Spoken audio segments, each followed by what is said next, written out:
prévoit l'ouverture. L'objectif, c'est entre Noël et le jour de l'an. Donc, dans la période des fêtes, on anticipe une ouverture d'hôtel de glace à ce temps-là.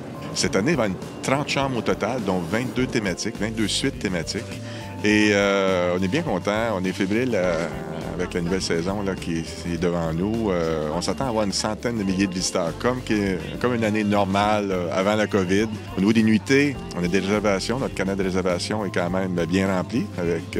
On s'attend à avoir au-delà de 1000 nuitées. Donc, c'est le retour à la normale. On est bien contents. Les gens sont enthousiastes. Nos artistes, depuis nombre d'années, on a des artistes qui viennent ici travailler avec nous depuis le tout début, depuis plus de 20 ans. 23e édition cette année, 7e ici au village Vacances Valcartier. Donc, on est très, très enthousiastes à l'approche de la nouvelle saison. Vous dites justement l'hôtel de glace depuis 23 ans qui existe. Est-ce que c'est encore un symbole fort du tourisme hivernal à Québec? Je crois que oui, une icône touristique. Il y a des gens qui viennent nous visiter de partout dans le monde. Et c'est ça, au niveau du canal de réservation, je dirais plus la moitié viennent de l'extérieur. Donc, c'est une icône touristique. On est bien, bien contents de ça, de faire partie de l'offre touristique ici de la grande région de Québec. Là, j'ai vu il y avait le retour du bar aussi. Donc, est-ce qu'on invite les gens de la région de Québec aussi à le visiter ou venir célébrer à l'hôtel de glace? Absolument, absolument. Donc, l'expérience de prêter un petit cocktail à notre bar de glace, c'est un incontournable. Cette année, en plus, on a bonifié la visite d'hôtel de glace en partenariat avec Défi Évasion, ici de Québec. Donc, on va avoir un parcours énigmatique que les gens de tous les âges, famille, tout le monde va pouvoir faire ce défi-là en regardant, bien, en faisant le tour de l'hôtel de glace. Donc, c'est un ajout cette année. On a des choses qu'on a ajoutées l'an passé. La terrasse avec la vue sur la rivière Valcartier ici, qui est absolument incroyable. Donc, c'est quelque chose qu'on a répété cette année au niveau de la construction de l'hôtel de glace.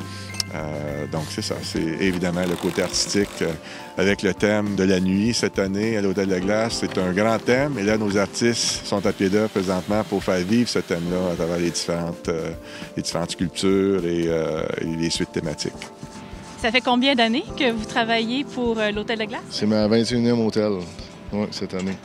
La construction d'hôtel de glace, c'est un gros chantier. C'est débuté depuis quand exactement? Bien, moi, on a une équipe qui rentre début octobre pour préparer le pré-chantier, terminer les plans pour la construction de l'hôtel. Fait que déjà, début octobre, on est déjà en train de réparer puis de préparer ça pour vraiment être prêt quand on va partir les opérations de canons à neige puis les opérations plus terrain. Là. Donc, c'est une équipe de combien de personnes exactement? On est 50 ouvriers, puis une vingtaine de sculpteurs là, qui sont là 7 jours sur 7, je dirais à temps plein. On a 22 suites cette année. Est-ce que c'est un défi supplémentaire de confectionner des suites plutôt que des chambres? C'est sûr qu'une suite demande plus de temps qu'une chambre régulière. Fait que, c'est 2 suites de plus que l'an passé. Fait que, il y a des sculpteurs qui vont avoir, à la place de sculpter 4 suites, ils vont en faire 5 cette année.